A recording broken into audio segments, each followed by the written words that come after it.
નમસ્કાર વિદ્યાર્થી મિત્રો, ધોરણ 11 વિષય એસટી. આજનું આપણું ચેપ્ટર છે પૂછપરછના પત્રો અને તેના પ્રત્યુત્તર. વિદ્યાર્થી મિત્રો, આ ચેપ્ટરની શરૂઆત કરું એ પહેલાં જ તમને ચેપ્ટરનું જે ટાઇટલ છે એના વિશે થોડીક સમજૂતી આપી દો. પૂછપરછના પત્રો અને તેના પ્રત્યુત્તર એટલે કે અહીંયા વેપારી અને ગ્રાહક બંનેની વાત કરેલી છે. કોઈ એક વેપારી છે ને કોઈ એક ગ્રાહક છે, વસ્તુ ખરીદવી છે તો સૌપ્રથમ આપણે શું કરીએ, પૂછપરછ કરીએ અને એનો જવાબ સામેવાળો વ્યક્તિ શું કરે છે, ઉત્તર આપે છે. એટલે પૂછપરછના પત્રો અને તેના પ્રત્યુત્તરનો મતલબ થાય છે ઉત્તર આપવો, જવાબ આપવો. તો એની વિશે માહિતી આપણે આ ચેપ્ટરમાંથી લેવાની છે. ગ્રાહક વેપારીને પૂછપરછ કરે છે કે મારે આવી વસ્તુ જોઈએ છે તો તમે કેટલા ભાવમાં કેવી વસ્તુ મને આપશો, અને એનો જવાબ આપે છે વેપારી. એટલે પૂછપરછના પત્રો અને તેના પ્રત્યુત્તર એટલે આ ચેપ્ટરની અંદર આપણે વેપારી અને ગ્રાહકની વાત કરવાની છે. ચલો શરૂઆત કરીએ પ્રસ્તાવનાથી. જોઈએ શું કીધું છે. વાણિજ્યક પત્રો ધંધાના પ્રચાર અને પ્રસાર માટે મહત્વની કડી છે. વાણિજ્ય પત્રો એટલે વેપાર ધંધા માટે લખાતા પત્રો એ વેપારી અને ગ્રાહક જાહેરાત અને ફેલાવો કરવા માટે મહત્વનું માધ્યમ છે.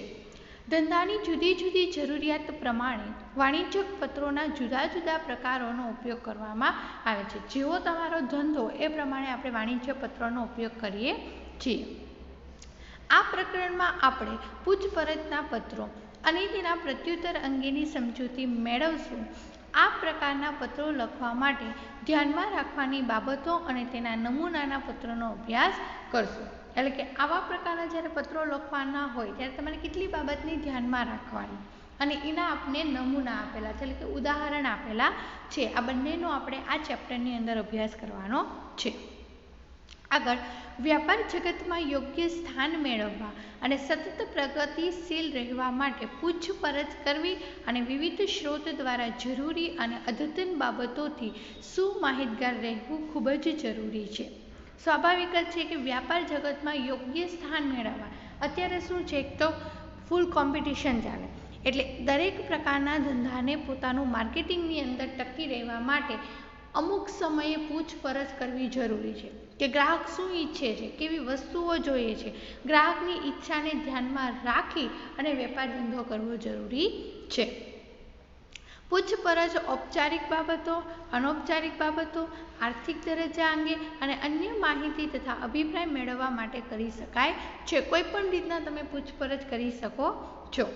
ગ્રાહક તરીકે આપણે કોઈ વસ્તુની ખરીદી કરતા પહેલાં જે તે વસ્તુને લગતી માહિતી જેવી કે માલસામાનની કિંમત, એનું વજન, એમની ગુણવત્તા, પેકિંગ, મહત્તમ વળતર વગેરે અંગે માહિતી મેળવીએ છીએ. સ્વાભાવિક છે, આપણે કોઈ વસ્તુ ખરીદવા જઈએ છીએ તો આપણે પહેલાં એ વસ્તુની પ્રાઇસ પૂછીએ છીએ, ત્યાર પછી એનું મટીરિયલ ચેક કરીએ છીએ, આપણે એની ગુણવત્તા કેવી લાગે છે, આપણે કેટલી કિંમતની અંદર આપણે મળશે, આ બધી સૌપ્રથમ પહેલાં આપણે માહિતી મેળવીએ છીએ.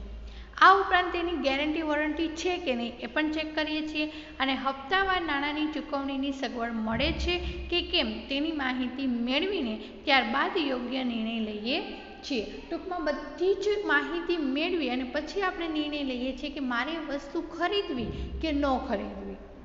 આમ જો ગ્રાહક તરીકે આપણે મર્યાદિત માત્રાની ખરીદી કરતા હોઈએ તો પણ એટલા સજાગ હોઈએ છીએ, ત્યારે દુકાનદારે જ્યારે અનેક વસ્તુઓની વિશાળ શ્રેણીમાં જથ્થાબંધ ખરીદી કરવાની હોય તો યોગ્ય પૂછપરછ કરવી જરૂરી બને છે. આપણે એક વસ્તુ લેવા જઈએ તો પણ આપણે એટલું બધું પૂછપરછ કરીએ છીએ, તો જે દુકાનદાર છે એને તો જથ્થાબંધ ખરીદી કરવાની, એને મોટા પ્રમાણમાં ખરીદી કરવાની, તો એને તો પૂછપરછ કરવી જરૂરી જ છે.